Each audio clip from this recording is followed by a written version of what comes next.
Mafia boss forbidden touch. Strange flame of passion ignited in my soul, shaking without control. The rain came down hard on that Chicago street in Pilsen, soaking through my coat as I realized I was in serious trouble. 3 men stepped out from the alley, blocking my path forward while the empty street stretched behind me. My hands trembled. My heart hammered against my ribs so loud I thought they could hear it. I clutched my bag tighter, calculating how fast I could run in these shoes, knowing it would not be fast enough. Then he appeared from the shadows across the street. Tall, powerfully built, his muscular frame unmistakable even in the dim streetlight. Tattoos covered his forearms and crept up his neck, visible beneath his expensive black coat. He moved with absolute authority, and the 3 men who had been closing in on me suddenly froze. But it was when our eyes met that everything changed. A jolt went through my entire body like lightning striking the pavement between us. My breath caught. My skin flushed hot despite the cold rain. I watched this dangerous stranger's dark eyes widen, so his powerful body actually shake as he stared back at me. Something impossible ignited between us in that moment. A flame I had never felt before burned in my chest, spreading through my veins until I was trembling for an entirely different reason. I did not know this man. I did not know why 3 criminals feared him. But I knew with absolute certainty that my entire life had just changed forever. My dad had always believed in me hitting 10,000 subscribers, even on his sickbed. I don't want to give up on his hope now. If you'd like to support my journey, please hit that subscribe button. Your subscription would mean more than you know. His voice cut through the rain and my panic with just 3 words. Walk away. Now. The command was quiet, almost conversational, but the 3 men who had been surrounding me scattered like leaves in a strong wind. They disappeared into the darkness without a single protest, without even looking back. I stood there alone on that wet sidewalk, rain dripping from my hair, trying to understand what had just happened. The man crossed the street toward me, and I got my first real look at him. He was tall, well over 6 feet, with broad shoulders that filled out his expensive black coat. The streetlight caught the intricate tattoos on his neck and hands, dark ink that looked like it told stories I probably did not want to know. His face was strong, angular, with a jaw that could have been carved from stone. But it was his eyes that held me frozen in place. Deep brown, almost black, intense in a way that made my stomach flip. Are you hurt? His voice was rough, like he did not use it gently very often. I shook my head, not trusting myself to speak. My whole body was still trembling, but I could not tell anymore if it was from fear or from the way he was looking at me. Like I was the only person in the entire city of Chicago. Did they take anything? He stepped closer, and I caught the scent of expensive cologne mixed with rain. No. You got here before they could. I finally found my voice, though it came out shakier than I wanted. Thank you. I do not know what would have happened if you had not shown up. Something flickered in those dark eyes. Pain, maybe, or recognition of exactly what would have happened. You should not be walking alone out here this late. I was at a community meeting. It ran longer than I expected. I do not know why I was explaining myself to this stranger, but the words kept coming. I live just a few blocks from here. I walk this route all the time. Not anymore. It was not a suggestion. Not alone. Not at night. I should have been offended by his bossy tone. Instead, my heart beat faster. I cannot live my life afraid. Being smart is not the same as being afraid. He looked up and down the empty street, rain running down his face. Let me walk you home. Make sure you get there safely. Every reasonable part of my brain screamed that this was a terrible idea. This man was clearly dangerous. Those tattoos, the way hardened criminals ran from him with just a look, the expensive clothes that did not match this neighborhood. He was trouble wrapped in a very attractive package. Okay, I heard myself say. We started walking through the rain-soaked streets of Pilsen. The neighborhood I loved looked different tonight. The colorful murals on the buildings seemed muted in the rain. The street was empty except for us. Our footsteps echoed off the wet pavement.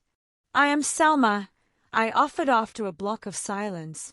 "Selma Clark." "Louis." He did not give a last name, and I did not ask. "You work at the community center." "I coordinate programs there. Youth activities, family support services, that kind of thing." I glanced up at him, at this man who towered over my 5'5" frame. "What do you do, Louis?" "I handle security and business interests in various neighborhoods." His answer was vague, carefully worded. "It is complicated work. Complicated enough that grown men run away when you tell them to." A hint of a smile touched his lips. Just a hint, but it transformed his entire face. Made him look younger, less dangerous. Sometimes reputation does the work for you. We turned onto my street, and I pointed to my building ahead. A modest walk up with the pink line station visible at the end of the block. My apartment was nothing special, but it was home. "This is me," I said as we reached the front steps. Louis looked up at the building, and I wondered what he was thinking. His world was clearly very different from mine. Everything about him screamed money and power. The watch on his wrist probably cost more than 6 months of my rent. "Thank you again," I said, turning to face him.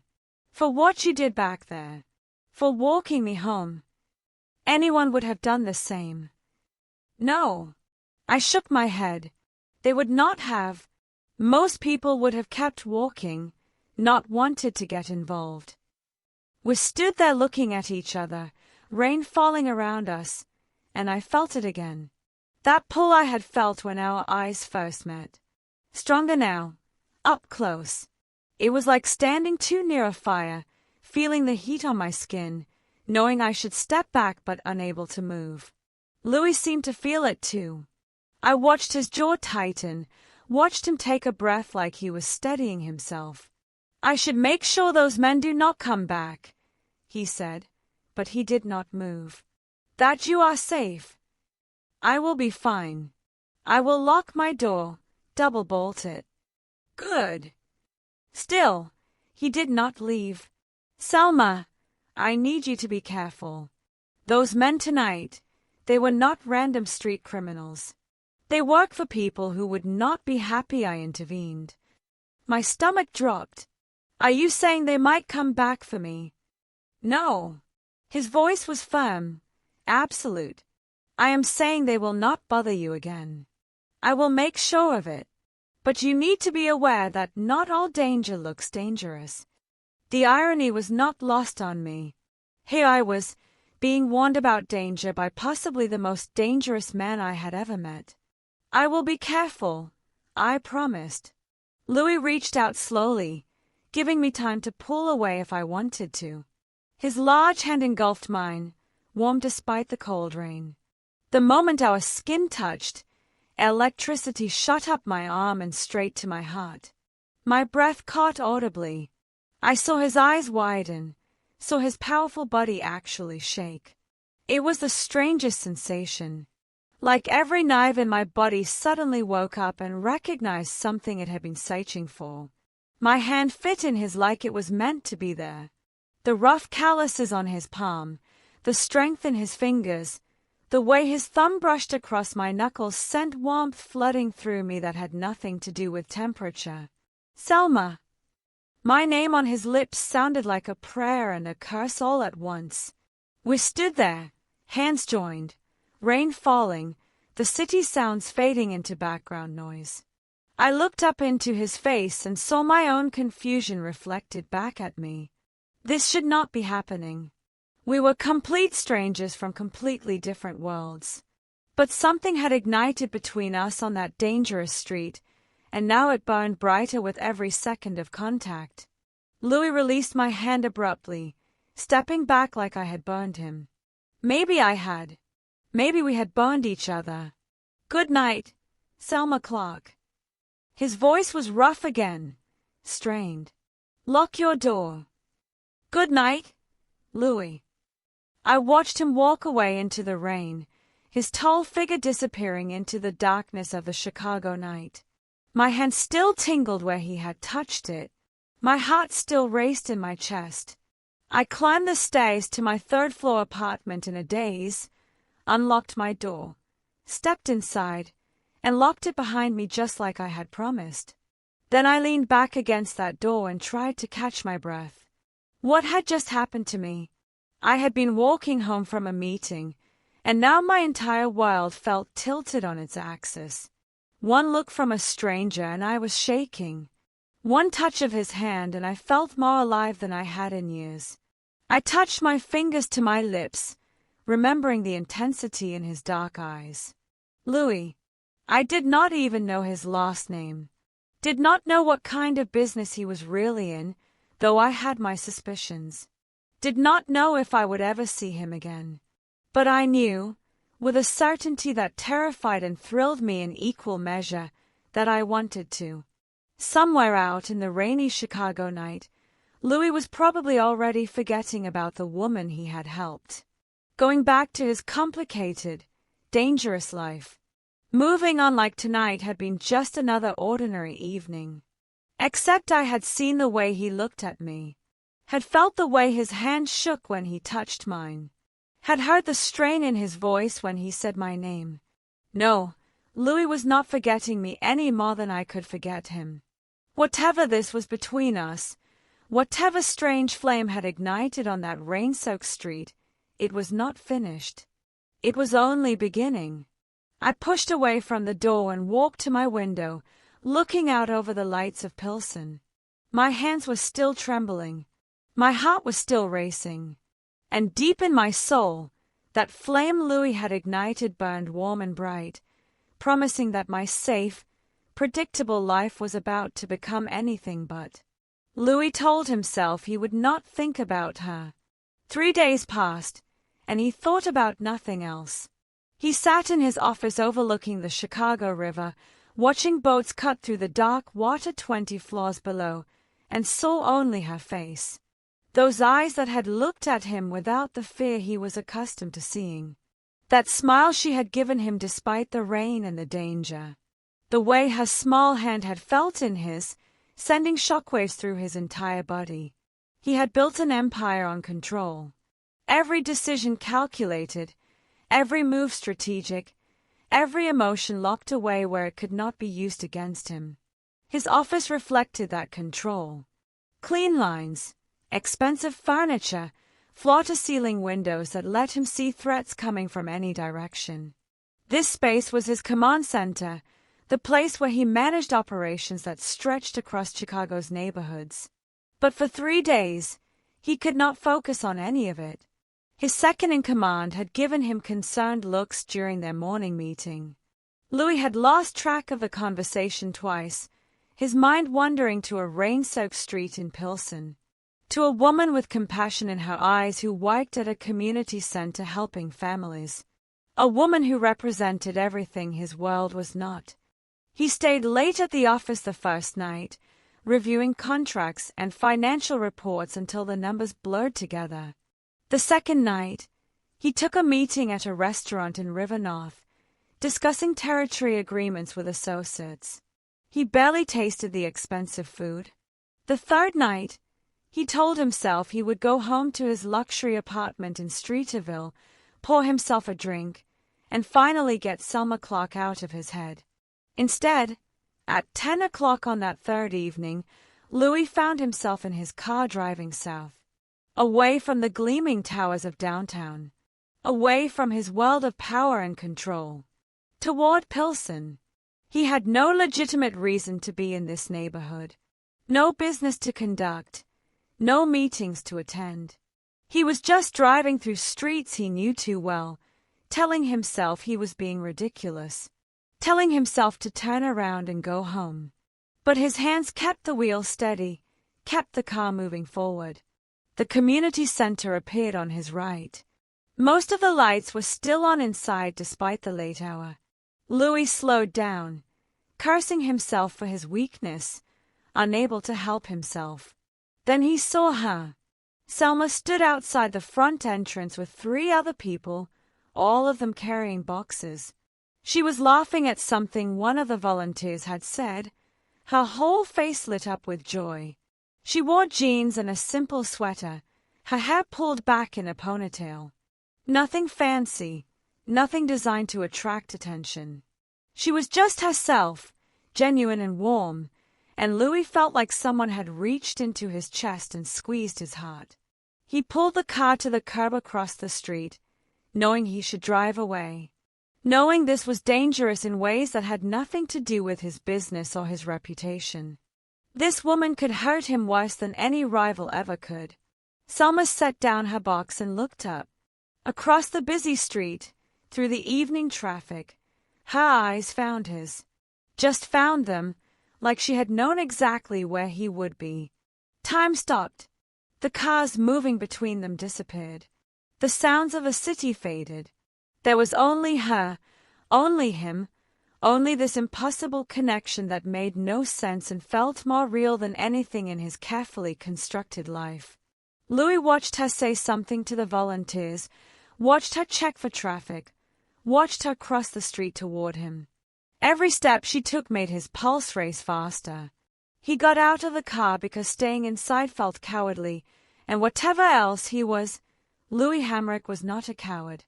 Louis. She stopped a few feet away, slightly breathless. Not from the walk across the street. From the same thing that was making his hands unsteady. Selma!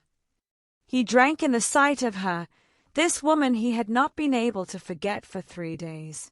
3 impossibly long days. Were you just driving by? The question held hope and uncertainty in equal measure. He could lie. Should lie. Tell her it was coincidence, that he had business in the area. Louis had been lying his entire adult life, smooth and convincing.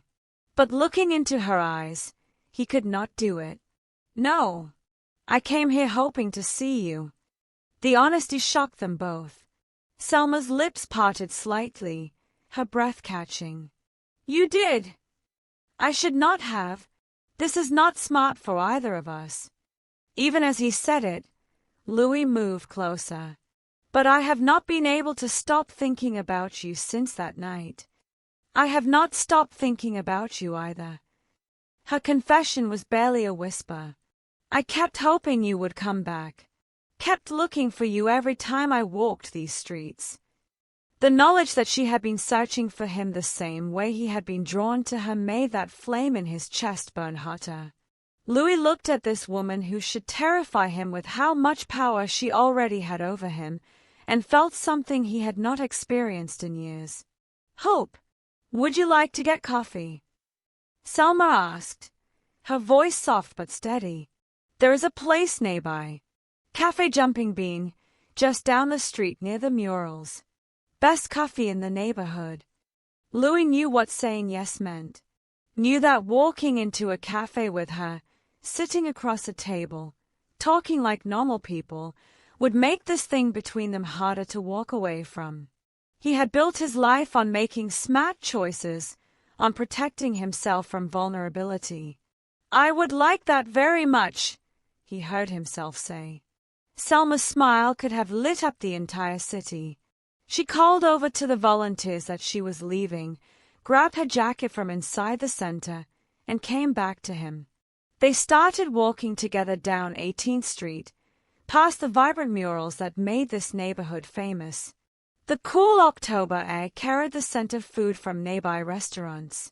They did not touch, but Louis was intensely aware of her beside him. The way she matched her pace to his. The way she looked up at him when she spoke.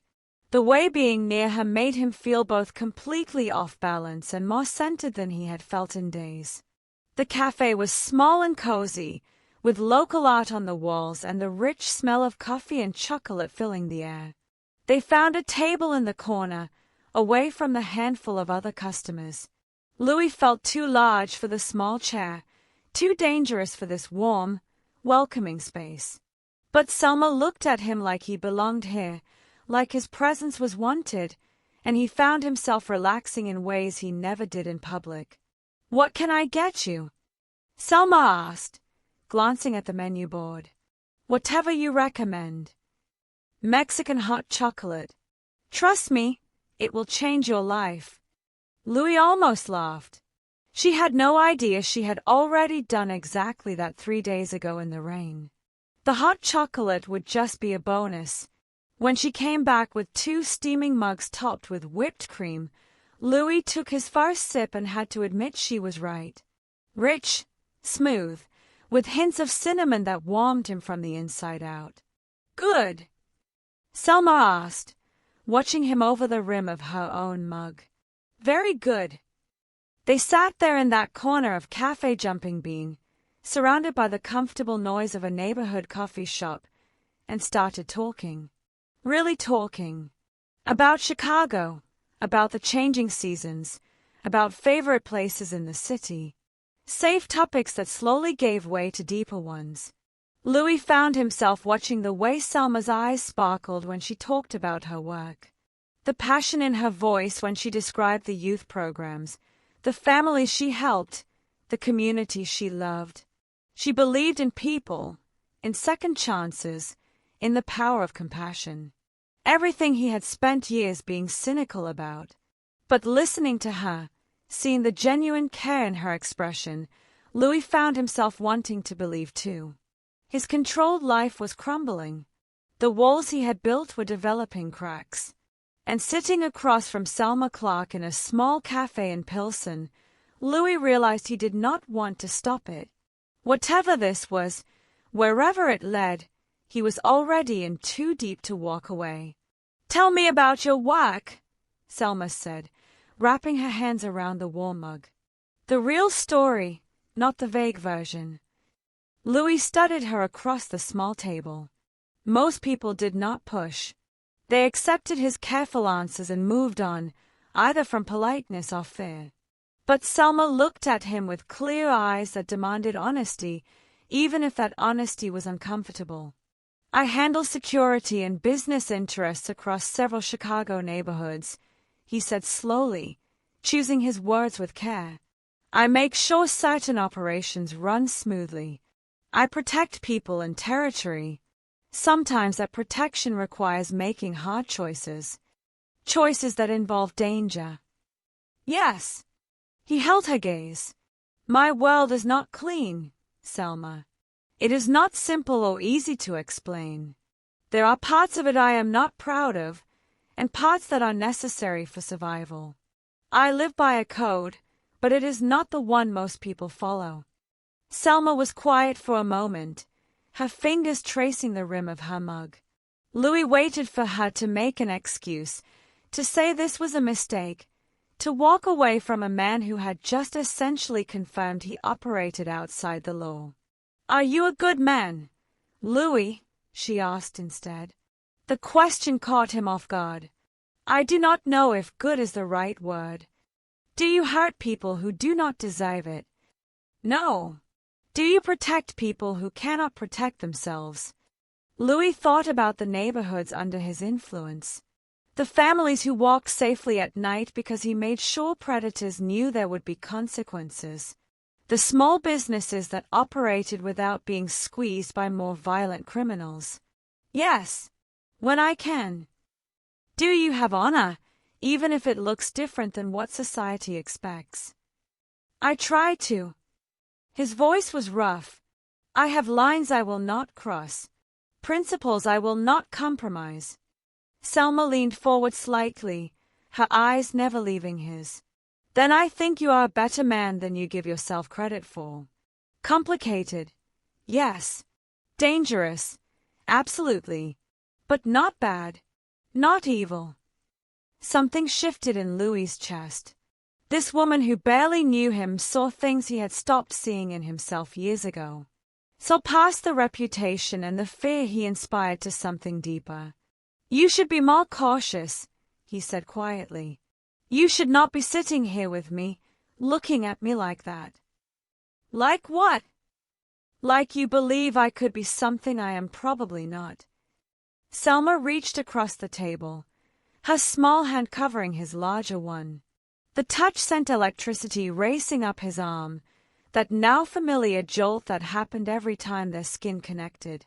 Louis felt his breath catch, felt his carefully maintained control slip another notch. "I see you, Louis," she said softly.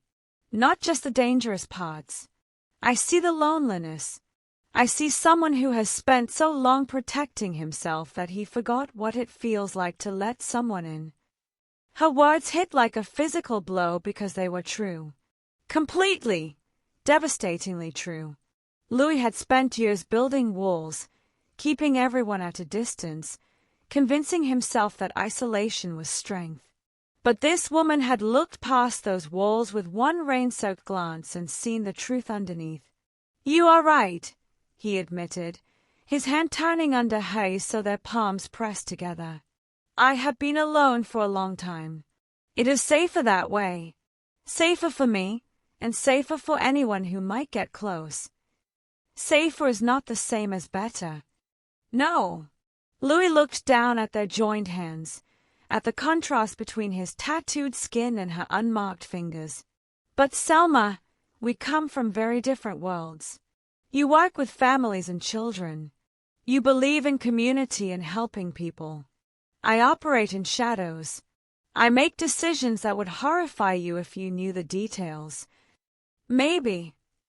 Selma's thumb brushed across his knuckles, sending warmth flooding through him. "Or maybe I would understand that the world is more complex than good and bad. That people can exist in shades between." Louis wanted to believe her. Wanted to believe that this connection between them could survive the reality of who he was and what he did. But he had lived too long, seen too much, to trust in simple happy endings. "This cannot be simple," he warned. "Being seen with me comes with risks. People notice. They talk. Some might see you as a way to get to me." "Is that why you walked me home 3 nights ago? Because you were worried those men might come back for me?" "Partly.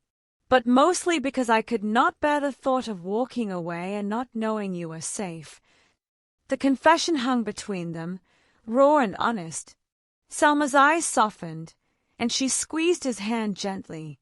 "I am not asking for simple, Louis. I am just asking for honest. For real. For whatever this is between us that has had me distracted for 3 days straight." "You too." A hint of a smile touched his lips. "I thought I was the only one losing focus. I made 3 mistakes in a budget spreadsheet yesterday because I was thinking about you instead of numbers. I never make mistakes in spreadsheets." Louis found himself actually smiling now, a real smile that felt foreign on his face. "I lost track of an entire business meeting because I was remembering the way you looked at me in the rain." "So we are both in trouble," Selma said, but she was smiling too. "Deep trouble." They sat there, hands joined across the table, coffee growing cold, the cafe starting to empty around them as the hour grew late. Neither wanted to move, to break this moment, to return to their separate worlds. But eventually, the barista began wiping down tables, a gentle signal that closing time approached. Louis reluctantly released Selma's hand, the loss of contact making him ache in ways he did not fully understand. Outside the cafe, the October night had grown colder. The murals on the buildings around them looked different now, softened by street light and shadow. Louis walked Selma back toward the community center where her car was parked, neither of them in a hurry despite the late hour. "Can I see you again?" Louis asked when they reached her car. The question felt vulnerable, exposed. He was a man used to commanding and controlling, not asking and hoping. Yes. Selma's answer was immediate, certain. I want to see you again, Louis. I want to understand this thing between us. It scares me, he admitted. How much I want that too. Good scared or bad scared? Louis thought about it, about the way his heart raced when he looked at her, about the strange flame that burned in his chest whenever she was near. Good scared. Terrifying, but good. Selma stepped closer, and Louis caught his breath. She reached up, her hand touching his face gently. His eyes closed at the contact, at the tenderness he had not experienced in more years than he could count. We will figure this out, she whispered. Whatever comes, we will figure it out together. Louis covered her hand with his, pressing her palm against his cheek. I am not used to together. Neither am I. Not like this. He opened his eyes and looked down at her, this brave, compassionate woman who was choosing to see him as more than the sum of his worst choices, who was choosing to walk toward him instead of running away. Good night, Selma. Good night, Louis. He waited until she was safely in her car, until she drove away with a small wave through the window. Then Louis stood alone on that Pilsen street and tried to catch his breath, tried to steady himself, tried to understand what was happening to him. His controlled life was crumbling. The walls he had built were not just cracking anymore. They were falling down completely. And for the first time in his adult life, Louis was not sure he wanted to rebuild them. He drove back to his apartment in Streeterville, the luxury high-rise that overlooked Navy Pier and Lake Michigan. Usually, returning home meant stepping back into his armor, becoming the man everyone feared and no one truly knew. Tonight, sitting in his expensive apartment with its perfect view and cold perfection, Louis felt the loneliness more acutely than ever before. Because now he knew what the alternative felt like. He had sat across a table from someone who saw him, really saw him, and did not look away. He had felt warmth and connection and possibility. Selma Clark had shaken his entire world in 3 days. One rescue in the rain, one impossible connection, one evening over coffee, and Louis was fundamentally changed. He stood at his floor-to-ceiling windows, looking out at the city lights reflecting off the dark lake, and knew with absolute certainty that his life had shifted on its axis.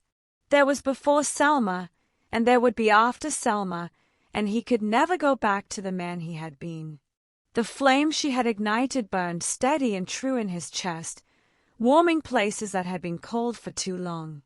Whatever came next, whatever complications their different worlds created, Louis knew he was already in too deep to turn back. And for once in his carefully controlled life, he was not sure he wanted to. What began as coffee became something neither of us could have predicted. Over the next few weeks, Louis and I fell into a pattern that felt both natural and completely impossible. He would text me in the afternoons, simple messages that made my heart race. Free tonight. And I always was. I rearranged my schedule, postponed meetings, found excuses to leave work early, all for the chance to see him again. Our first real date was a walk along Lake Michigan at Promontory Point. The October sunset painted the sky in shades of orange and pink, and we sat on the rocks watching the light dance across the water. Louis told me about growing up in Chicago, carefully edited stories that still revealed more than he probably intended. I told him about my dreams, my work, the reasons I believed in helping people even when it felt like fighting an impossible battle. You see the good in everyone, he said, watching the sun sink lower, even when they do not deserve it. Everyone deserves compassion, Louis, even people who have made mistakes. He looked at me then with an expression I was learning to recognize. Wonder mixed with disbelief, like he could not quite understand why I was choosing to sit beside him, choosing to see him as worthy of that same compassion. "What are you thinking?" I asked. "That you are going to destroy me." His honesty took my breath away. "Completely wreck every defense I have built. And I am going to let you." I took his hand, lacing our fingers together, feeling that familiar electricity flow between us. Maybe we will destroy each other in the best possible way. The late-night conversations became my favorite part. Louis would appear on the fire escape outside my third-floor apartment well after midnight, when the neighborhood had quieted down.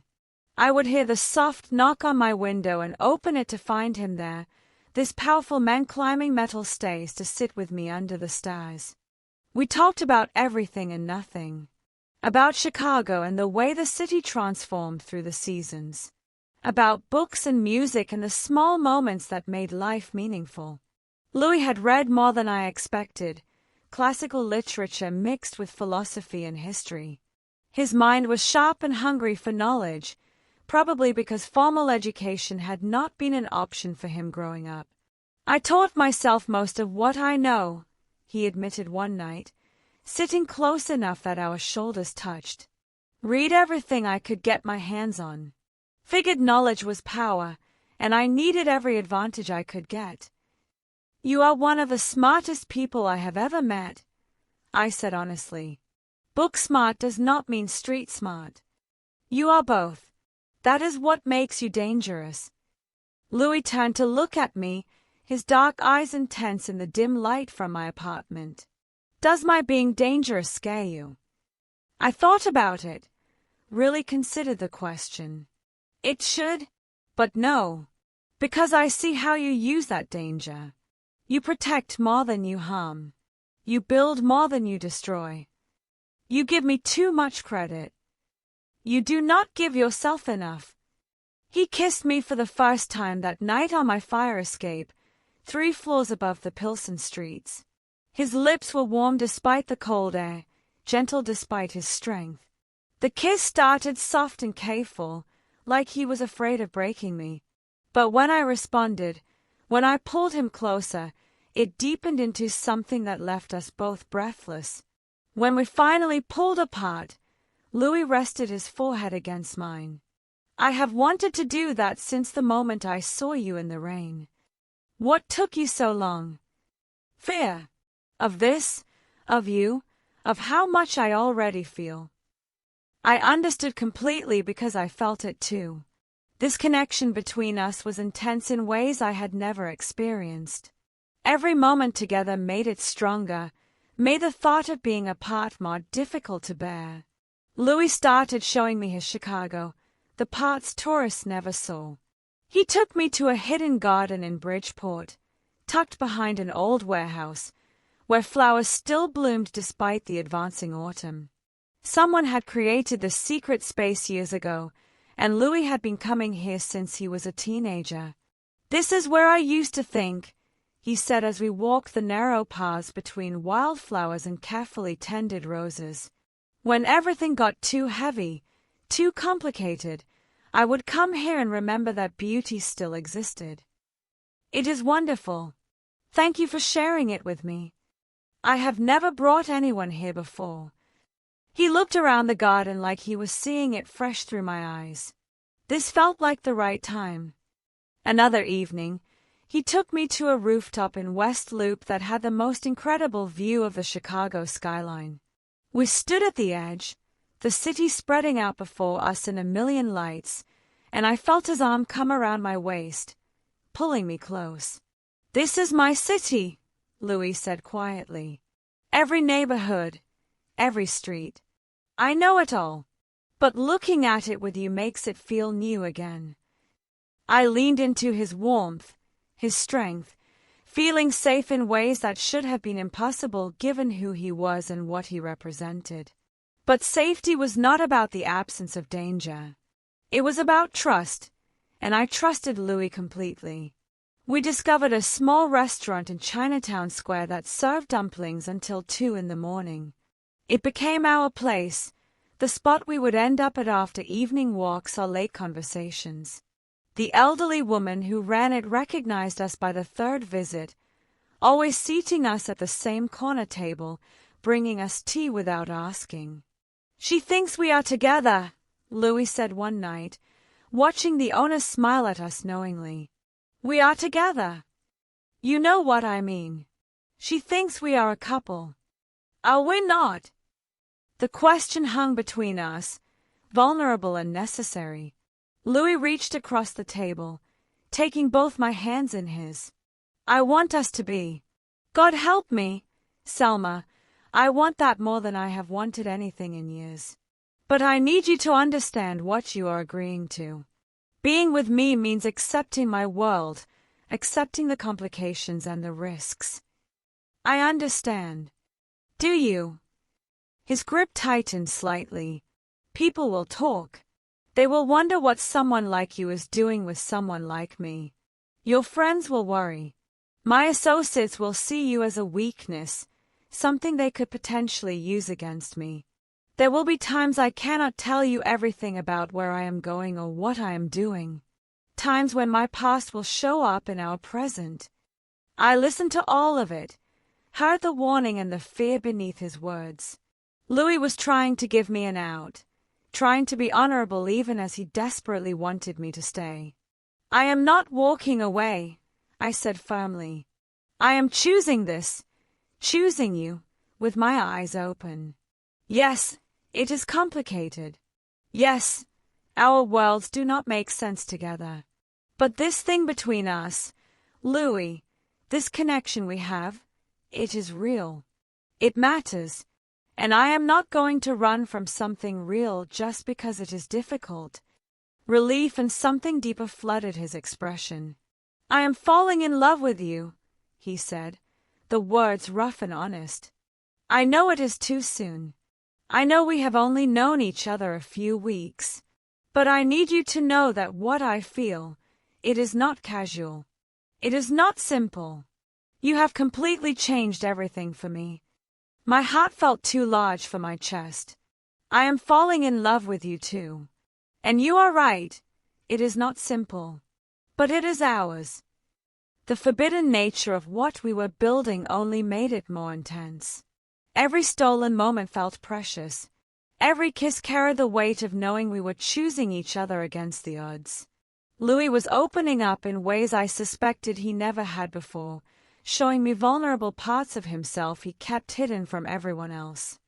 And I was discovering dimensions of myself I had not known existed. A passion and fierceness that matched his. A willingness to fight for what I wanted. A strength that came from choosing love even when it scared me. We were both falling deeper, both changing, both being transformed by this impossible connection. Louis's walls were crumbling, and he was letting them fall. I was stepping into my own power, learning what it meant to love someone fully complicated. The complications were real. The risks were genuine. But lying in Louis's arms on my couch late one November night, listening to him breathe, feeling his heartbeat steady under my palm, I knew with absolute certainty that I would choose this every single time. We were in too deep to turn back now. And neither of us wanted to. For 3 beautiful weeks, Louis and I existed in our own world. A bubble where nothing mattered except the two of us, where our different lives somehow made sense together. But bubbles are fragile things, and reality has a way of pressing in from all sides. I noticed the changes first in small ways. My closest friend at the community center, Diana, pulled me aside one afternoon with concern written all over her face. "Selma, we need to talk about this man you have been seeing," she said, closing the office door behind her. "Nobody knows anything about him except that he drives an expensive car and has tattoos everywhere. Where did you meet him? What does he do?" "It is complicated," I said, which was the truth but not enough of an answer. "Complicated how?" "Selma, you are one of the smartest people I know. But you have been distracted for weeks. Missing meetings. Leaving early. Showing up with this look on your face like you are somewhere else entirely. I am worried about you. I am happy, Diana. Happier than I have been in years. But are you safe? Her question hit harder than she probably intended. Because this man, whoever he is, he does not look like someone who lives a simple life. And you deserve simple. You deserve easy and uncomplicated. I wanted to tell her that simple and easy were overrated, that what Louis and I had was worth every complication. But I understood her concern because it came from love, from friendship, from wanting to protect me. I know what I am doing, I said instead, hoping it was true. Louis was facing his own version of the same conversation. He told me about it one evening as we sat in his car overlooking the lake, the December cold making us stay inside where the heat ran warm. My second asked me today if I was compromised, Louis said, his jaw tight with tension. He used that exact word. Compromised. Said I have been distracted, making decisions that do not align with how I normally operate. He wanted to know if there was a problem he should be aware of. What did you tell him? That my personal life is my own business. Louis turned to look at me, and I saw the conflict in his dark eyes. But he is not wrong, Selma. I am distracted. I think about you constantly. I make excuses to leave meetings early. I have turned down business opportunities because they would take me out of Chicago for days, and I cannot stand the thought of being away from you that long. I reached for his hand, feeling the familiar warmth and strength in his fingers. Is that a bad thing? In my world, yes. Distraction gets you killed. Weakness gets exploited. And you, Selma Clark, you are both my distraction and my weakness. And my strength, I added quietly. Do not forget that part. He brought my hand to his lips, kissing my knuckles gently. And my strength, he agreed. The only real strength I have ever had. But despite the whispers and the concerns, we could not stay away from each other.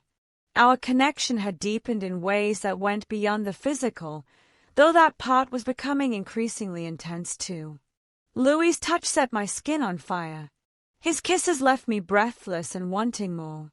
When he held me, I felt safe and alive and completely present in a way I had never experienced. We had not crossed all the lines yet, both of us knowing that when we did, there would be no going back.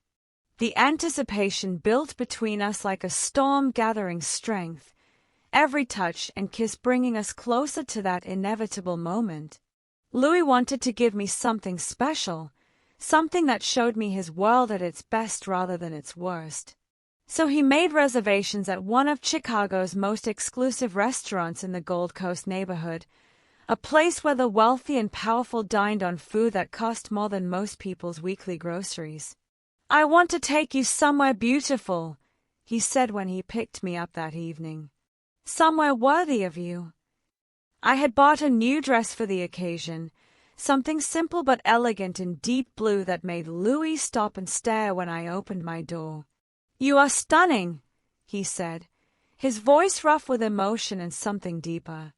Absolutely stunning. He looked incredible too, dressed in a perfectly tailored black suit that emphasized his muscular build. His tattoos were mostly hidden except for the ones on his hands and the hint of ink at his collar. Dangerous and refined all at once. The restaurant was everything he had promised. Soft lighting, impeccable service, a view of the city that took my breath away. But I barely noticed any of it because I could not take my eyes off Louis. The way he looked at me across the candlelit table made me feel like the only woman in the world. Tell me something you have never told anyone, I said halfway through the meal, wanting to know every part of him. Louis was quiet for a moment, considering. I am terrified of how much I need you, he finally admitted. I have spent my entire adult life making sure I did not need anyone. And now I cannot make it through a day without hearing your voice, seeing your face, feeling your hand in mine. You have completely changed everything I thought I knew about myself. My heart swelled until it hurt. I need you too, Louis. So much it scares me sometimes. But it is the good kind of scared. Is there a good kind of scared? Yes. The kind that means you are risking something real. The kind that means you are alive and present and choosing something that matters. Louis reached across the table, taking my hand. I love you, Selma. I know I have said it before, but I need you to hear it again. I love you more than I thought myself capable of loving anyone. I love you too. The words felt simultaneously enormous and simple. So much, Louis. So completely. We finished dinner lost in each other, the rest of the restaurant fading into background noise. Louis paid the check and helped me into my coat, his hands lingering on my shoulders longer than necessary. Take me home, I whispered, and the heat in his eyes told me he understood exactly what I was asking for. We stepped out onto State Street, the December cold sharp against my face. Louis's hand was warm in mine as we started toward where he had parked his car down the block. The street was busy with evening traffic and holiday shoppers, the city alive with light and movement. I did not see them coming until it was too late. 3 men stepped out from between parked cars, blocking our path. Louis went completely still beside me, his entire body shifting into something I had only glimpsed before. The relaxed, loving man I had been having dinner with disappeared, replaced by someone harder, colder, infinitely more dangerous. Louis Hamrick, one of the men said, his voice carrying a threat I did not need experience to recognize. Out for a nice evening with your lady friend. Louis moved so smoothly I almost missed it, positioning his body between me and the men. His hand released mine, but only so he could gently push me behind him. The protection was instinctive, absolute. Walk away, Louis said, and his voice was nothing like the one he used with me. This was the voice of command, of lethal promise, of a man who had faced down threats more dangerous than these 3 could imagine. Right now, while you still can. We just wanted to introduce ourselves, another man said, but his eyes kept flicking to me. Make sure you know that we see you. See what matters to you. The threat was clear. They were not interested in Louis directly. They were interested in me, in using me to get to him. I felt Louis's hand reach back, finding my wrist, gripping tight. Not to hurt, but to reassure, to keep me close, to promise protection. You are making a serious mistake, Louis said, and there was no emotion in his voice now. Just cold calculation. One you will regret. This woman is off limits. Completely and absolutely off limits. Touch her, threaten her, even think about her, and I will make sure you understand the definition of suffering. The standoff lasted maybe 30 seconds, but it felt like an eternity. I could feel the tension radiating off Louis, could sense the barely controlled violence ready to explode if these men made one wrong move. They must have sensed it too, because they backed down. Slowly, with muttered words that were supposed to save face but fooled no one, they retreated back into the evening crowd. Louis did not move until they were completely out of sight. When he finally turned to me, his face was a mask I did not recognize. Are you all right? His hands were on my shoulders, my face, checking for injuries even though they had not touched me. I am fine. Shaken, but fine. We are leaving. Now. He walked me to the car with his body angled to protect me from every direction, his eyes constantly scanning for additional threats. The loving evening we had planned was shattered, replaced by harsh reality. Inside the car, Louis gripped the steering wheel so hard his knuckles went white. The drive back to Pilsen was completely silent, tension filling every inch of space between us. When he parked outside my building, he could not even look at me. Louis, this is my fault. His voice was rough with self-loathing. I knew better. I knew getting close to you would put you at risk, and I did it anyway because I was selfish, because I wanted something I had no right to want. Stop! You could have been hurt tonight, Selma. Finally, he looked at me, and the pain in his eyes broke my heart. Because of me. Because I was not careful enough, not smart enough. Those men saw you as leverage, as a weakness they could exploit. And they were right. I reached for him, but he pulled away. I need to take you home, and then I need to handle this situation. Make sure those men understand that threatening you was the biggest mistake of their lives. And then what? My voice was sharper than I intended. You push me away. You decide what is best for me without asking what I want. What you want does not matter when your safety is at stake. Wrong answer. Very wrong answer. The words hung between us like a blade. Louis realized his mistake immediately, but the damage was done. What I want does not matter. I repeated, my voice dangerously quiet. You get to decide for me now. Decide what risks I can take, what choices I can make about my own life. That is not what I meant. Then what did you mean, Louis? Because it sounded like you were about to make a unilateral decision about our relationship without consulting the other person involved. He closed his eyes, his jaw working as he fought for control. The muscle in his cheek twitched, and I could see the war happening inside him. Fear battling love, protection battling respect.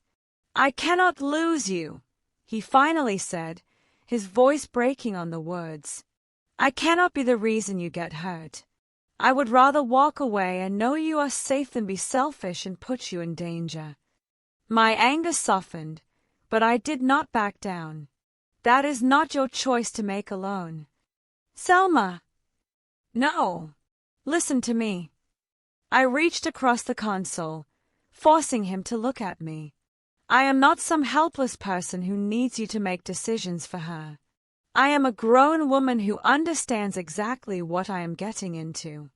Those men tonight, they scared me, but they did not scare me enough to run from this, from us. You do not understand the full extent of what you are risking. Then help me understand. I grabbed his hand, holding tight when he tried to pull away. Stop protecting me from the truth and just tell me everything. Let me in, Louis. Completely. All the way in. He looked at me with such pain in his dark eyes that I wanted to hold him and never let go. If I do that, you will see parts of me that might make you leave. Choices I have made that you will not be able to forgive. Try me. Selma, please. Let me handle this situation. Let me make sure you are safe, and then we can talk about. No. I cut him off firmly. We talk now. Tonight. Either you trust me with all of you, or we are just playing at this relationship. And I do not play games. Louis Hamrick. Not with my heart. The standoff lasted a full minute. I watched him struggle, watched years of self-protection battle against his need for connection, his need for me. Finally, something shifted in his expression. Surrender. Acceptance. Trust. All right, he said quietly. All right. Let me walk you up. We got out of the car in silence. The Pilsen streets were quieter now, most people having gone inside against the December cold. Louis walked close beside me, still protective but no longer trying to shield me from reality. Inside my building, we climbed the 3 flights to my apartment. My hands shook slightly as I unlocked the door, but not from fear. From anticipation.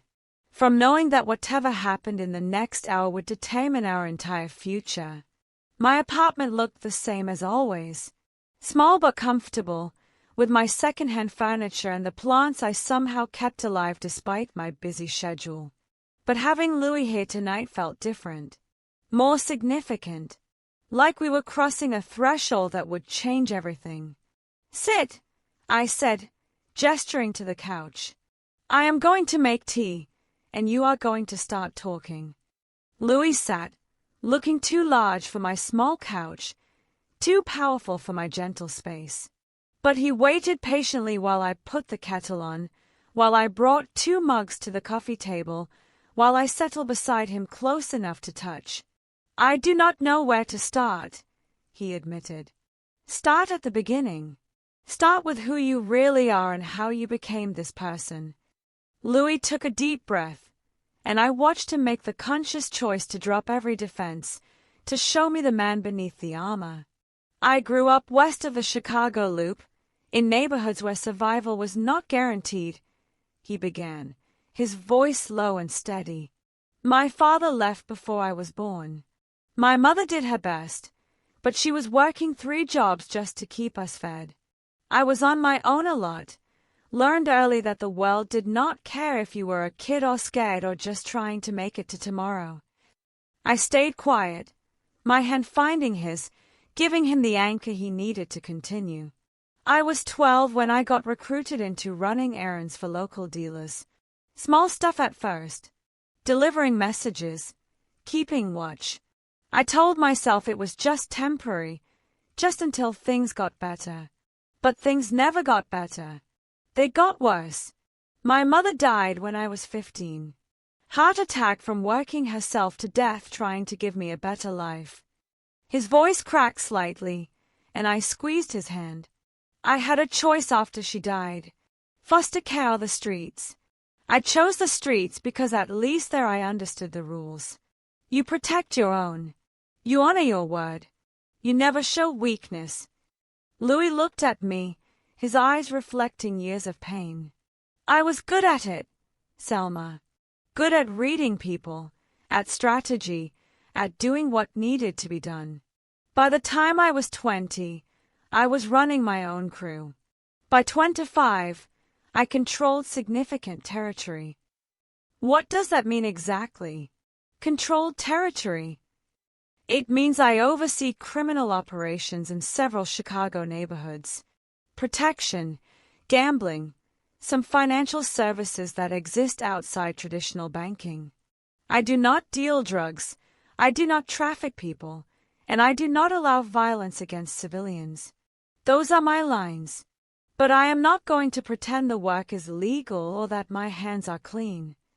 The honesty was brutal and refreshing. No sugarcoating, no excuses. Just truth. "The tattoos," I said, touching the ink visible on his hand. "What do they mean?" "Each one represents something. A battle fought, a promise made, a person lost." He traced one of the designs on his forearm. "This one is for my mother. These are for the men who served with me who did not make it. This one marks the day I took over my territory. They are my history written on my skin. And now, what does your life look like now?" Louis shifted slightly, his body angled toward me. "I make decisions that affect hundreds of people. I settle disputes, enforce agreements, protect neighborhoods from more violent elements. I live in luxury bought with money that came from morally complicated sources. I have enemies who would kill me if they could, and allies who would betray me if it suited their interests. Where do I fit in all of that?" "You do not." His answer was immediate and firm. "You are separate from all of it. You are the one clean, good, pure thing in my entire life. Which is why tonight terrified me. Because the moment my enemies realize you matter to me, you become a target. Leverage. A way to hurt me that is more effective than any violence they could inflict directly. I processed all of it. The childhood trauma, the impossible choices, the life built on survival and strategy. The danger that came with loving him." Louis watched me with barely concealed fear, waiting for me to recall, to tell him it was too much. Instead, I moved closer. "Thank you for telling me," I said softly, for trusting me with all of it. You are not running. Did you really think I would? Yes. His honesty was painful. I thought once you knew the full truth, you would realize I am not worth the risk. That you deserve someone whose past is not haunted, whose present is not dangerous, whose future is not constantly threatened. I took his face in my hands, forcing him to look directly at me. Louis Hamrick, I am going to say this once, so listen carefully. I love you. Not some edited version of you. Not the man you wish you were. I love you exactly as you are, with all your history and all your complications. What happened to you as a child was not your fault. The choices you made to survive do not define your entire worth. And the life you have built, however morally complex, includes honor and protection and care for people who have no one else. Selma, I am not finished. My voice was firm but gentle. Yes, loving you comes with risks. Yes, tonight scared me. But walking away from you, from this, from what we have together, that scares me more. So you do not get to make this decision alone. You do not get to push me away for my own good. We face this together, or not at all. I watched tears fill his dark eyes. This powerful man who probably had not cried in years. I do not deserve you. Maybe not, but you have me anyway. Louis pulled me into his arms, holding me so tight I could barely breathe. But I did not care. I held him just as tightly, feeling his heart pound against mine, feeling the tremor run through his muscular frame. I love you, he whispered into my hair. God, Selma, I love you so much it terrifies me. I love you too. All of you. The good, the bad, the complicated. All of it. We sat there on my small couch, wrapped around each other, and I felt the last of his walls crumble. He had shown me everything, risked complete rejection, and I had chosen to stay. That meant something. That changed everything. We stayed wrapped in each other's arms for a long time, the outside world fading until there was only us, only this moment. Eventually, Louis pulled back slightly, his hands framing my face with a tenderness that made my heart ache. There is more I need to tell you, he said. If we are doing this, if you are really choosing to stay, you need to know everything. Then tell me. He stood and walked to my window, looking out over the Pilsen streets below. I watched the tension in his broad shoulders, the way his tattooed hands gripped the windowsill. When he spoke again, his voice carried the weight of confessions he had never made to anyone. I have done things I am not proud of, Selma. Made choices that haunt me. There was a time, early on, when I thought ruthlessness was the same as strength. I hurt people who probably did not deserve the full extent of what I did to them. I was so focused on survival, on never being vulnerable again, that I forgot there was supposed to be a purpose beyond just not dying. I moved to stand beside him, not touching, just present. What changed? I asked quietly. I got tired. He looked at me, and I saw exhaustion in his eyes that had nothing to do with physical weariness. Tired of the violence, tired of the constant vigilance, tired of living every day like it might be my last. I started developing my code about 8 years ago. Rules I would not break, lines I would not cross. No drugs because I watched them destroy my neighborhood growing up. No human trafficking because some evils are inexcusable. No hurting civilians, especially women and children, because they did not choose this life. That code matters, I said. It shows who you really are underneath everything else. Does it? Or does it just make me a criminal with a conscience, which might be worse? His laugh was bitter. I tell myself I am protecting people, that my presence prevents more violent elements from taking over. And maybe that is true. But it is also convenient justification for continuing a life I no longer believe in but do not know how to leave. The vulnerability in his admission took my breath away. This was not the powerful, controlled Louis his associates saw. This was a man questioning everything, lost and searching for meaning. The loneliness was the worst part, he continued, his voice dropping. I have been surrounded by people my entire adult life, but I have been completely alone. No one to trust completely, no one who saw past the reputation to the person underneath. I convinced myself that was fine, that connection was weakness I could not afford, that I was better off isolated. But you were not better off. No. He turned to face me fully. I was dying inside, Selma. Slowly going numb to everything that makes life worth living. I stopped feeling things, stopped hoping for things. I accepted that this was all there was, all there would ever be. A life of strategy and survival with no room for softness or love or real connection. I reached for his hand, lacing our fingers together. What about now? Now I am terrified. His honesty was raw and complete. Because you have shown me what I was missing. You walked into my life and woke up parts of me I thought were dead.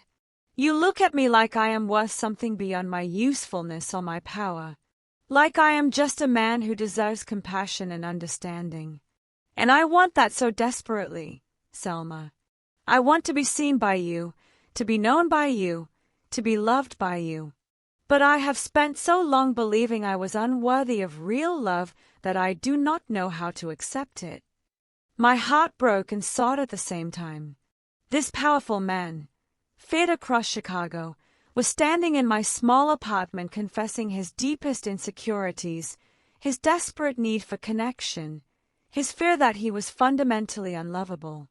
Louis, look at me. He did, and I saw every year of pain and isolation reflected in his dark eyes. You are worthy, I said firmly. You are worthy of love, of softness, of someone who sees all of you and chooses to stay. Your past does not disqualify you from having a future.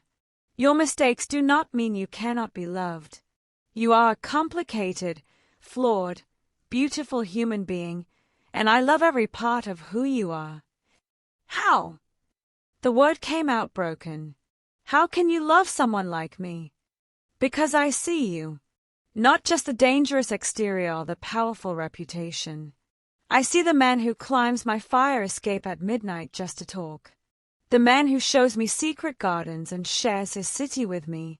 The man who protects his neighborhoods and lives by a code even when it costs him. The man who is brave enough to be vulnerable, to drop his armor, to risk his heart. I stepped closer, my free hand touching his chest where his heart beat fast and hard. I love you not despite who you are, Louis. I love you because of all you are. The strength and the softness, the power and the vulnerability, the past and the possibility. A sound escaped him, something between a laugh and a sob. I have never said those words to anyone. I love you. Never felt them, never meant them, never let myself believe I could. Say them now. Louis pulled me close, his arms wrapping around me like I was the only solid thing in a shifting world. I love you, Selma Clark. I love you with everything I am, everything I have been, everything I will be. You have completely destroyed every defense I built and shown me what it means to truly live. I love you more than I have words to express. I love you too, I whispered against his chest. So much, Louis. So completely. His hand came up to cup my face, tilting my head back so he could look into my eyes. What I saw there took my breath away. Love, yes, but also hunger, need, desire that had been building for weeks. Selma. My name was a question and a plea. Yes, I answered, understanding exactly what he was asking. Louis lowered his head, And this kiss was nothing like the gentle ones we had shared before. This was urgent, passionate, filled with weeks of restraint breaking apart. His lips moved against mine with fierce intensity, and I responded with equal fervor, my hand sliding up his muscular chest to grip his shoulders. He walked me backward until I hit the wall, never breaking the kiss. His body pressed against mine, solid and powerful and trembling with the effort of maintaining control. I could feel his heart pounding, could feel the tension in every muscle, could feel how much he wanted me and how hard he was fighting to go slow. I have wanted this, he breathed against my lips. Wanted you, since that feist night in the rain.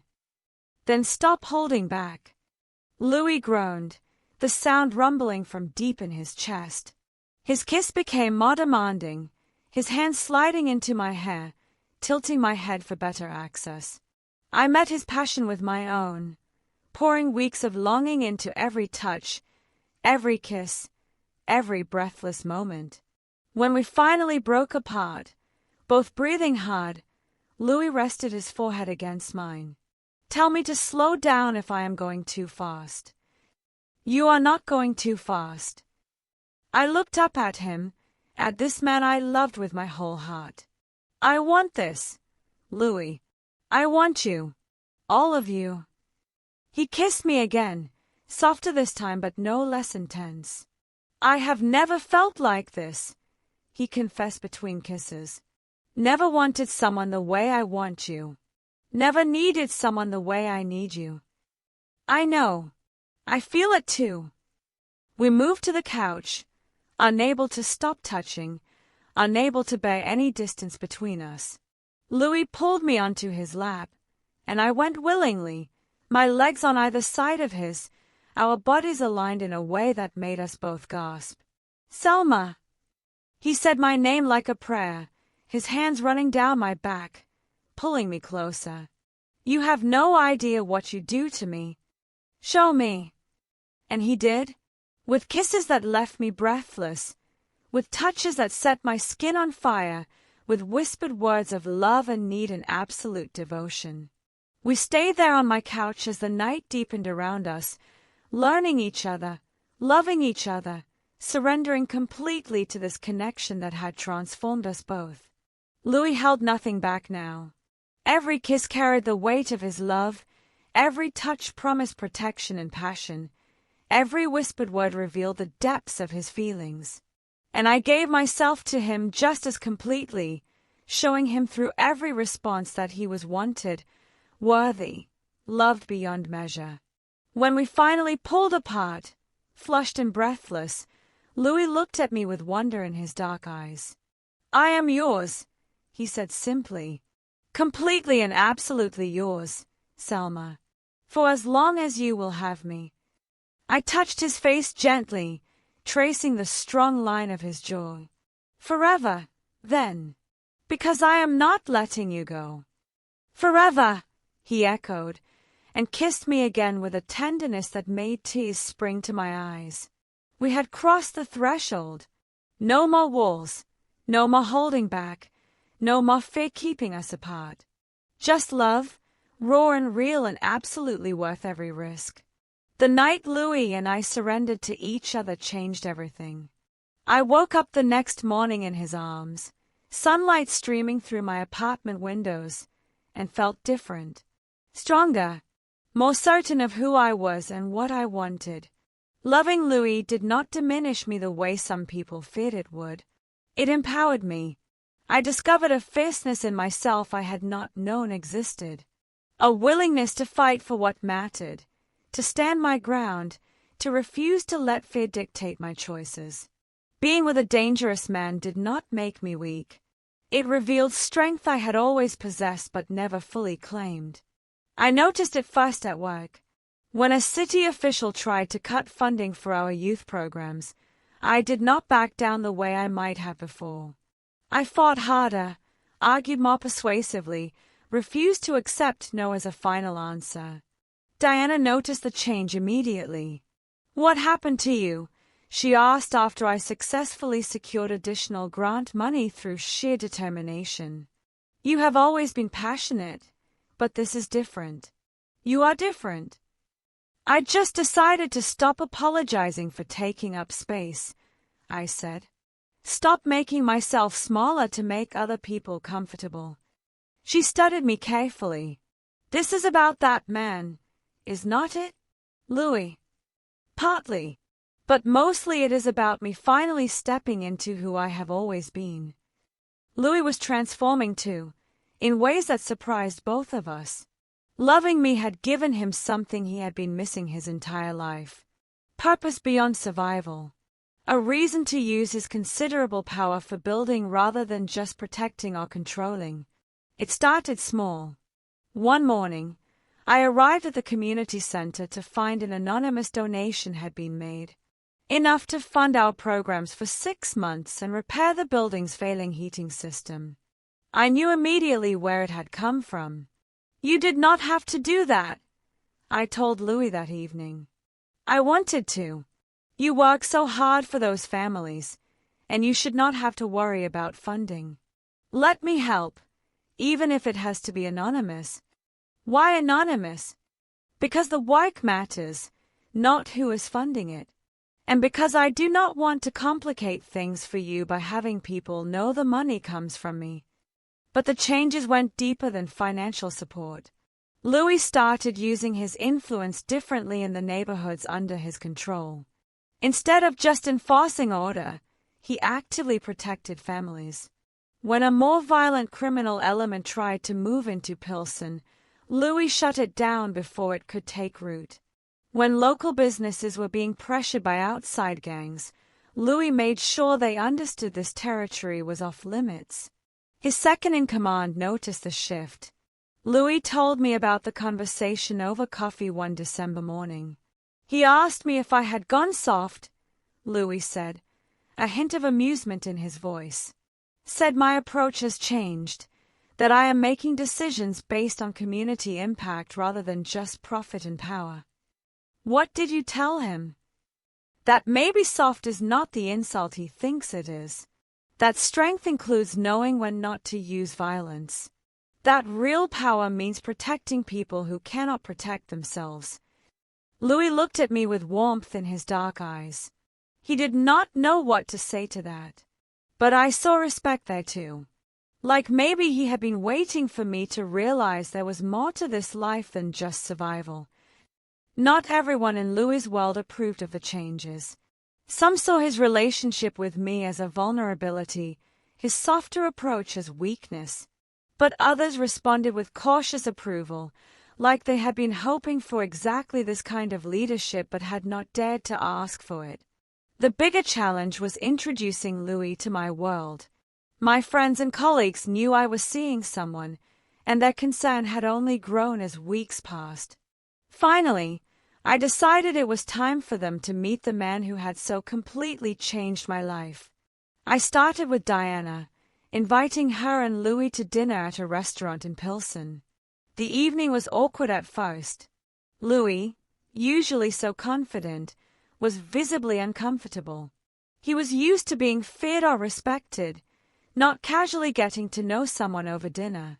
But Diana was perceptive. She watched how Louis looked at me, how he listened when I spoke, how his entire demeanor softened whenever he turned his attention my way.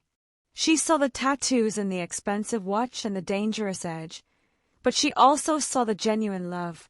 "He adores you," she said later when Louis excused himself to take a phone call. "I have never seen anyone look at another person the way he looks at you. I adore him too. I can see that. And I can see that he makes you happy, makes you stronger. So I am going to trust your judgment, even though everything about him screams danger." "Thank you. That means everything to me." Slowly, carefully, I introduced Louis to more people in my life. To the volunteers at the community center, to the families I worked with, to the neighborhood residents who had become friends. It was not always smooth. Louis's presence commanded attention in ways that made people nervous at first.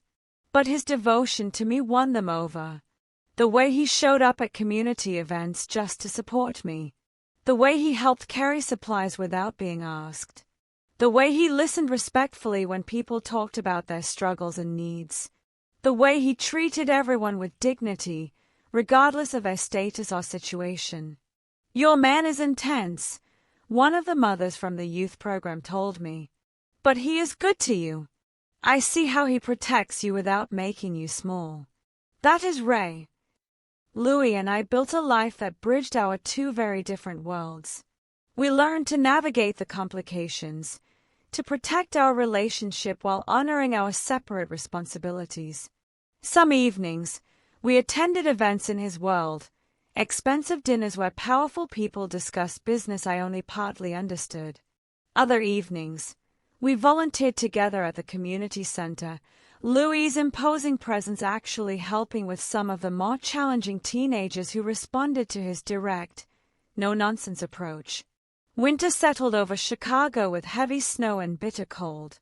Lake Michigan froze at the edges, and the city transformed into a wonderland of white. Louis and I spent hours walking through snow-covered parks, our breath forming clouds in the frigid air, our hands warm in each other's gloves. We found quiet moments of peace amidst the chaos of our complicated lives. Sunday mornings in my apartment, making breakfast together while snow fell outside.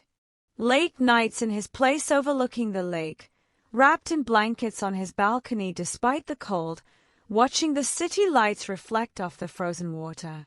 Stolen afternoons exploring neighborhoods, finding small cafes and bookstores, building memories that belonged only to us. "I never thought I could have this," Louis confessed one evening as we sat by his fireplace, the flames casting dancing shadows across his face. "A real relationship. Someone who knows everything about me and chooses to stay anyway. Quiet happiness. Peace. You deserve all of it," I said, snuggled against his chest, feeling safe and loved and completely content. "I am trying to be better.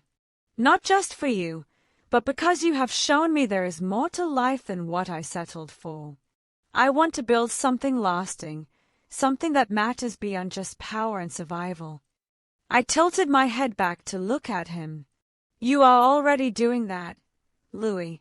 Every day, with every choice you make to protect rather than dominate, to build rather than destroy. I am so proud of who you are becoming." He kissed me softly, his hand cradling my face with infinite tenderness. "I am becoming who I always should have been. You just helped me find my way there." Our relationship deepened through that winter, strengthened by everything we had weathered together. We learned each other's rhythms, our preferences, our needs. We had our first real argument about something trivial and learned how to fight fair and forgive quickly. We celebrated holidays together, creating new traditions that blended both our backgrounds. And through it all, that flame that had ignited the first night we met continued to burn. The passion between us never diminished. If anything, it grew stronger as emotional intimacy deepened our physical connection. Louis touched me like I was precious and powerful all at once. I loved him with a fierceness that surprised us both. We were building something real, something lasting, something that defied the odds and proved that love could bridge even the widest divides. But we both knew challenges still lay ahead. Louis's world would not stay quiet forever, and my insistence on being fully part of his life meant accepting risks I was only beginning to understand. The real test was still coming. Spring arrived in Chicago with the sweet promise of new beginnings. The trees along Lake Michigan bloomed with fresh green leaves, and the air carried warmth after months of bitter cold. Louis and I had been together nearly a year, and what we had built felt unshakable. We had weathered doubts and dangers, bridged impossible worlds, and created a life that belonged to both of us. But the past has a way of refusing to stay buried.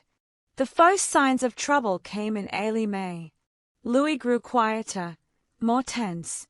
I would catch him staring at his phone with a hard expression, his jaw tight with a kind of tension I had not seen in months. When I asked, he would deflect, Tell me it was just business complications, nothing for me to worry about. I knew better. I knew him too well now to accept easy dismissals. The crisis came to a head on a Tuesday evening. I was leaving the community center late, walking to my car in the parking lot, when a black sedan pulled up beside me. Two men got out, and my blood ran cold. "Selma Clark," one of them said, not a question. "You are going to give Louis Hamrick a message for us." I backed toward the building, my hand reaching for my phone. "I do not know what you are talking about. Do not play stupid.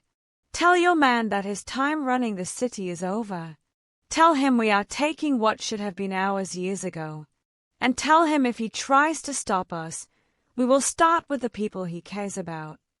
The man's eyes raked over me with clear threat. "Starting with you." They left as quickly as they had appeared, but the message was delivered. I stood shaking in that parking lot, my phone clutched in my hand, trying to process what had just happened. I called Louis immediately. He answered on the first ring, and I heard the fear in his voice when I told him what had occurred. "Where are you right now?" he demanded. "Still at the center." "Louis, what is happening?" "Stay there. I am sending someone to get you. Do not go anywhere alone. Do not talk to anyone you do not know. I will explain everything, but first I need to know you are safe."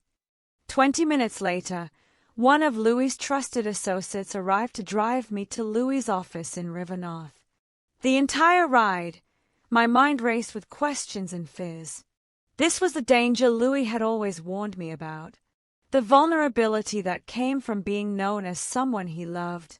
But when I arrived at his office building and rode the elevator up 20 floors, Louis was not there. His second-in-command met me instead, his expression grim. "He is on the roof," he said. "Has been up there for 2 hours. Would not talk to anyone. Maybe he will talk to you." "I need your voices," Louis told them in a series of meetings I attended. "There are people trying to move into these areas who will not protect you the way I have. They see only profit, only exploitation. I am asking you to speak up, to make it clear that this community does not want what they are offering." The response surprised even Louis. One by one, community leaders stepped forward. They organized neighborhood meetings. They reached out to local media. They made it clear that any attempt to destabilize these areas would be met with unified resistance from the people who actually lived there. Diana was one of the first to step up. "I do not pretend to understand everything about Louis' world," she told me. "But I know what he has done for this neighborhood. I know families feel safer. I know our programs are funded. I know he protects rather than prays. That matters." Louis' business associates responded differently but just as powerfully. Many of them had grown tired of constant conflict, of violence that was bad for everyone's interests. When Louis presented an alternative, a way to maintain stability without escalation, they listened. "You are proposing we negotiate?" one of his oldest associates asked during a tense meeting. "That is not how these things are done." "Maybe it should be," Louis replied calmly. "Maybe there is a smarter way than endless cycles of retaliation. These rivals want territory and profit. We can offer them profitable partnership under clear terms, or we can fight a war that costs everyone. Which makes better business sense?" The logic was undeniable, even if the approach was unconventional. The most unexpected support came from law enforcement. A detective Louis had worked with in the past, someone who had seen his evolution over the year, reached out quietly. "I cannot officially endorse anything you do," the detective said during a brief conversation. "But I can tell you that we have been watching this rival faction. They are involved in activities we cannot ignore. Drugs, human trafficking, violence against civilians. If you can prevent them from gaining a foothold without starting a war in our streets, we will not interfere with your methods." It was as close to approval as someone in Louis's position would ever get from law enforcement. But it mattered. It showed that even people on the other side of the law could recognize the difference between someone who protected communities and someone who destroyed them. The decisive moment came exactly 1 week after those men had threatened me. Louis arranged a meeting with the rival faction leaders at a neutral location, a restaurant in the Loop that catered to exactly these kinds of delicate negotiations. I wanted to go with him, but Louis refused. "This is one risk I will not take. You stay somewhere safe with people I trust. Let me handle this." I hated it, but I understood. So I waited in his office with his second-in-command, watching the clock, trying not to let my imagination run wild with all the ways this could go wrong. Louis told me later what happened in that room. How he walked in alone, unarmed, relying entirely on his strategic mind rather than physical intimidation. How he laid out the situation clearly. "You can keep pushing," Louis said to the men who had threatened me, "and you will lose. Not because I will destroy you, though I could, but because every community you want to operate in will resist you. Every business will refuse you. Every associate you need will stand against you. You will be isolated, ineffective, and constantly fighting battles you cannot win." "Oh?" one of them asked, recognizing a negotiation when he heard one. "Oh, we find a way to coexist. I am offering you partnership in certain operations, profit sharing under clear terms, and territory that does not overlap with mine. You get what you actually want, which is money and stability. I get what I want, which is peace and protection for the areas under my influence. We both win." It was so unprecedented, so completely outside the normal rules of engagement in their world, that the rivals did not know how to respond at first. Violence they understood. Intimidation they expected. But genuine negotiation offering mutual benefit? That was new territory. "And if we refuse?" the leader asked. "Then you get exactly what you asked for. War. But it will be a war you cannot win, because you will be fighting not just me, but entire communities, business networks, and a coalition you did not see coming. You will spend resources, lose people, and end up with nothing. Or you can take the smart play and accept profitable peace." The silence in that room lasted a full minute. Louis held his ground, calm and confident, knowing he had outmaneuvered them completely. Not through violence, but through strategy that incorporated everything I had taught him about building coalitions and finding common ground. The rivals backed down. They agreed to Louis's terms, recognizing that he was offering them a genuine opportunity rather than just demanding submission. It was not total victory, and Louis would have to remain vigilant. But it was resolution without bloodshed, stability without escalation. When Louis returned to his office and told me what had happened, I threw my arms around him and held on tight. "You did it," I said against his chest. "You actually did it.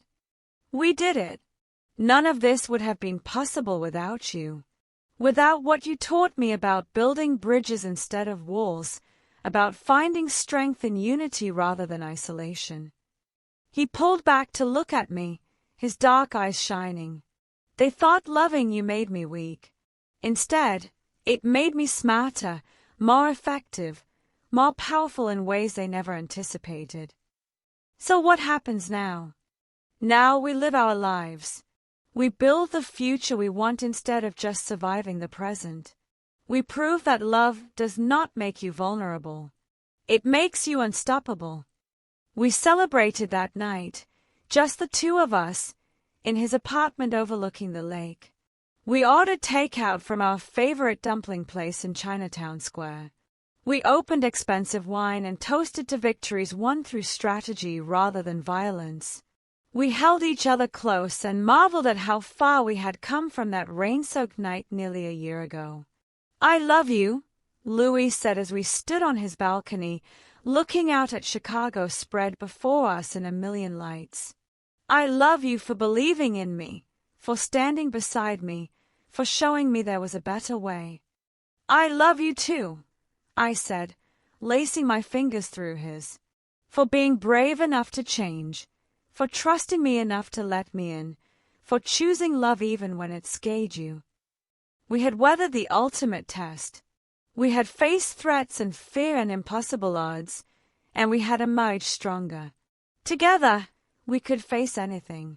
The flame that had ignited between us that first night burned brighter than ever, warming us both, lighting our way forward into a future we would build side by side.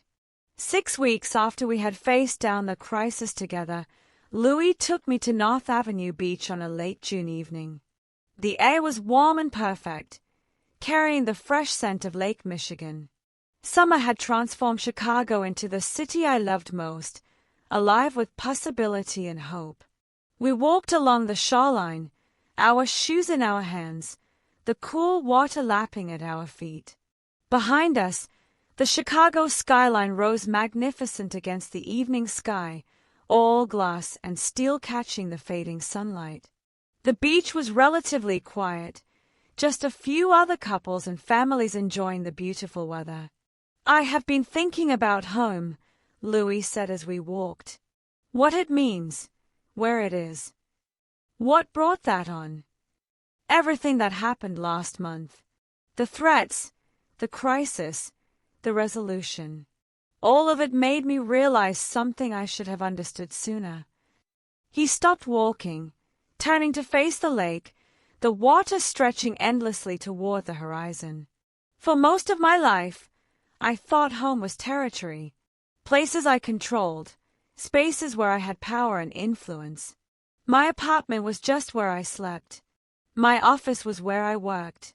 Chicago was my city because I knew every street, every neighborhood, every angle. I stood beside him, watching the way the breeze moved his dark hair, the way the evening light softened the hard edges I had first seen in the rain all those months ago. But none of that was really home, Louis continued. They were just locations, buildings and streets and territory. I moved through them but never belonged to them. Never felt like I had a place where I could truly rest. And now? I asked softly. He turned to look at me, and the love in his dark eyes took my breath away. Now I understand that home is not a place at all. Home is a person. You, Selma, you are my home, the only real home I have ever had. When I am with you, I am not Louis Hamrick who controls territory or commands respect or lives by a complicated code. I am just Louis, just a man who loves you more than he thought possible to love anyone. Tears filled my eyes at the raw honesty in his voice. Louis, let me finish, please. He took both my hands in his thumbs brushing across my knuckles in the gesture that had become so familiar, so dear. You have given me everything I did not know I was missing. Safety and acceptance and the freedom to be vulnerable. You have shown me what it means to build rather than just survive, to hope rather than just endure. You have made me better in every possible way. The sun was setting now, painting the sky in impossible shades of gold and pink and orange. The light reflected off the water, turning the lake into liquid fire. It was so beautiful it almost hurt to look at. This past year with you has been the best year of my life, Louis said. Every day I get to wake up knowing you chose me. Every night I get to fall asleep grateful that you stayed. You have become my entire world, Selma Clark. My home, my heart, my hope for a future I never believed I could have. He released one of my hands and reached into his pocket, pulling out a small velvet box. My heart stopped. Time seemed to freeze as Louis got down on one knee right there on North Avenue Beach, the Chicago skyline behind him, the sunset painting everything in golden light. I know my world is complicated, Louis said, looking up at me with tears in his eyes. I know being with me means accepting risks and complications that someone like you should never have to deal with.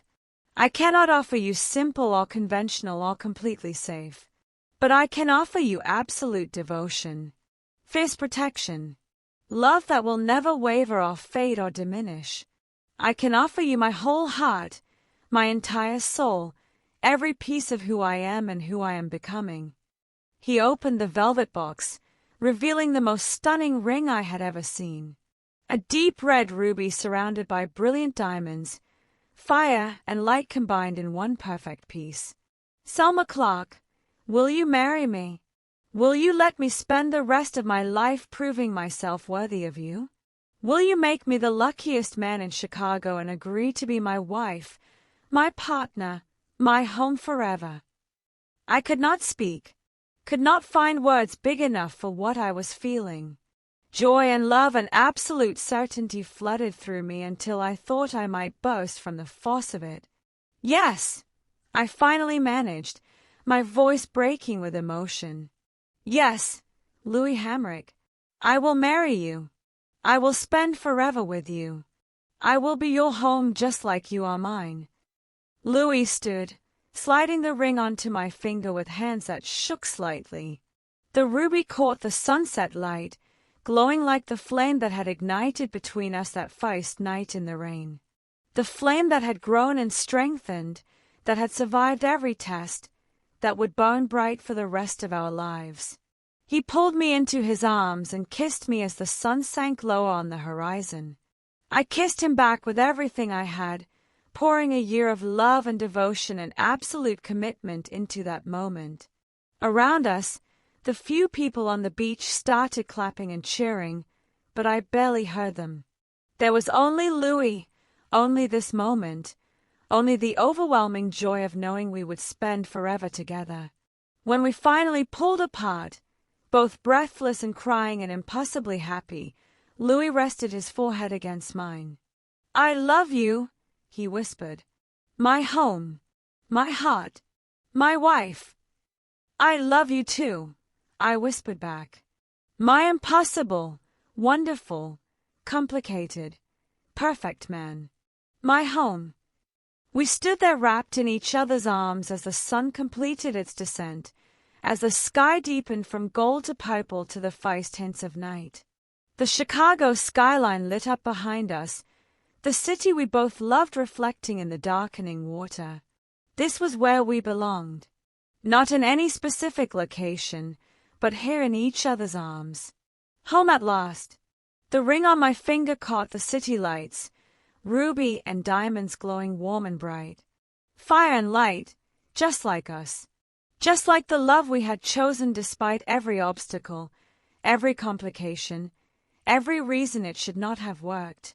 But it did work. We worked. And we would keep working, keep building, keep loving each other through whatever came next. Because we had found something rare and precious and absolutely worth fighting for.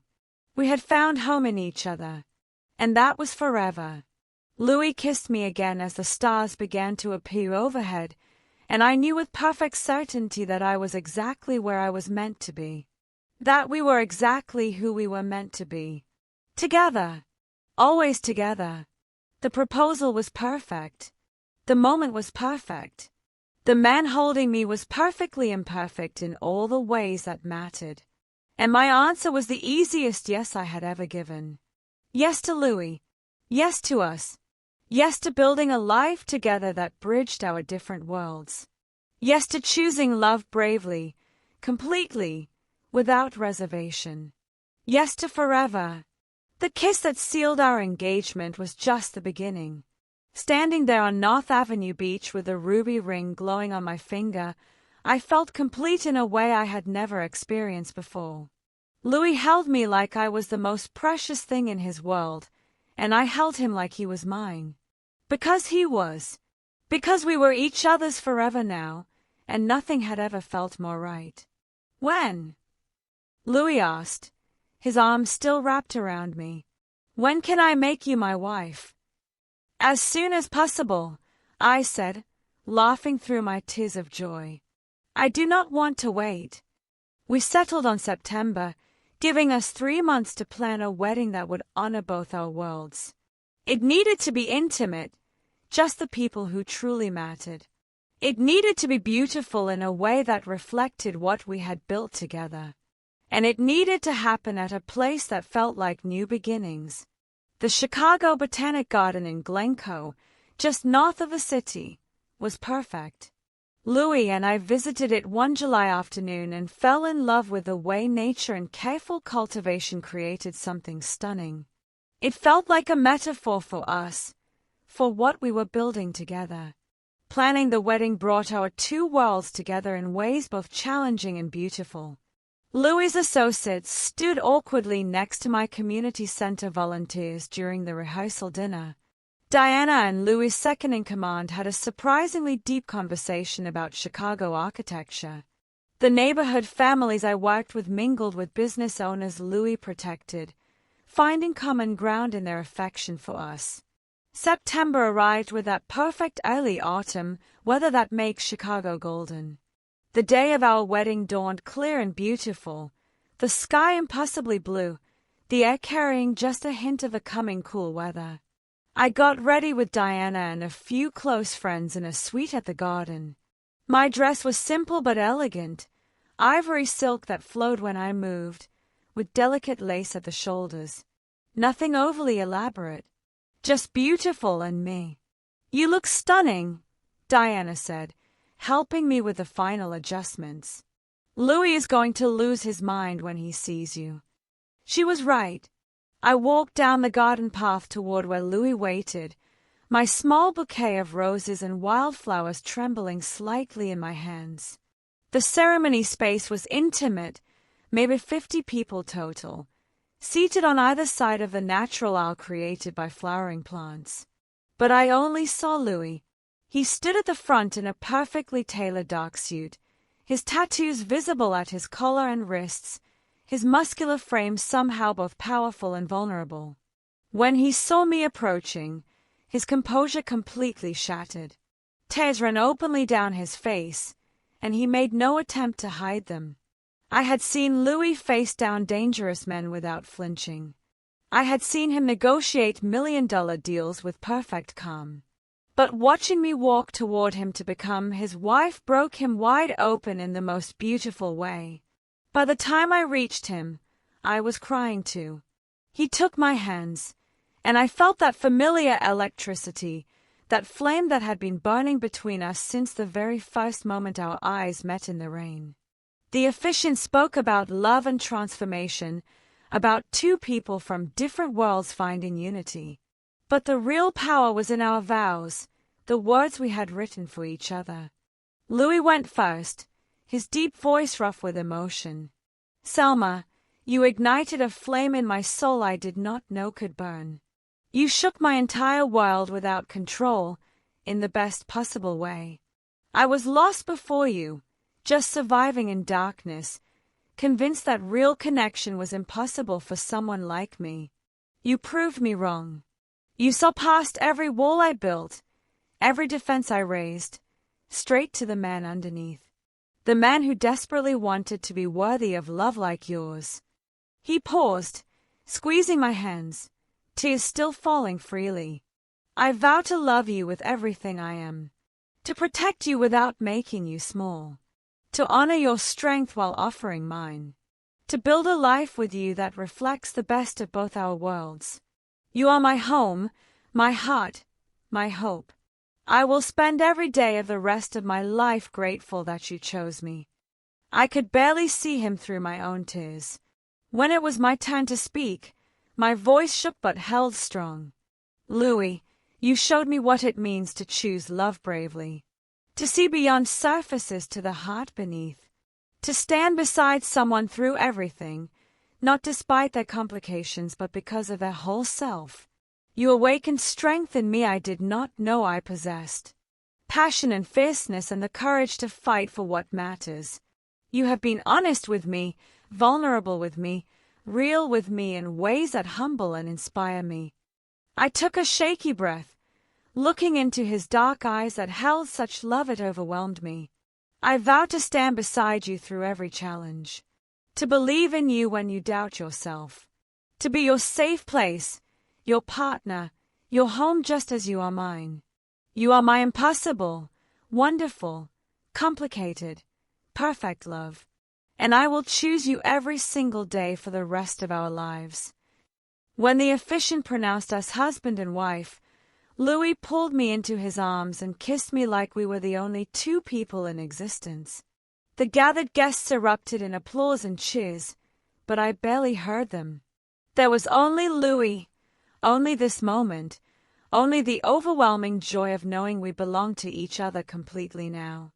The reception was held at a venue overlooking the lake, with windows that framed the water and the distant Chicago skyline. Our unlikely guests mingled and laughed, finding joy in the celebration even if they did not fully understand how two such different people had found each other. Late in the evening, Louis and I snuck away to a private balcony. The city lights reflected off the dark water, creating paths of gold across the surface. Louis wrapped his arms around me from behind, and I leaned into his warmth, his strength, his love. "Happy?" he asked softly. I turned in his arms to face him, my husband, this man who had changed my entire world. Impossibly happy. You. I did not know happiness like this existed. Louis kissed my forehead, my cheeks, finally my lips with infinite tenderness. I spent so many years convinced I did not deserve this. Convinced that love like ours was not possible for someone with my past, my choices, my life. You proved that wrong every single day. We saved each other, I whispered.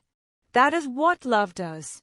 It does not complete us because we were already whole, but it expands us, challenges us, makes us braver and better than we could be alone.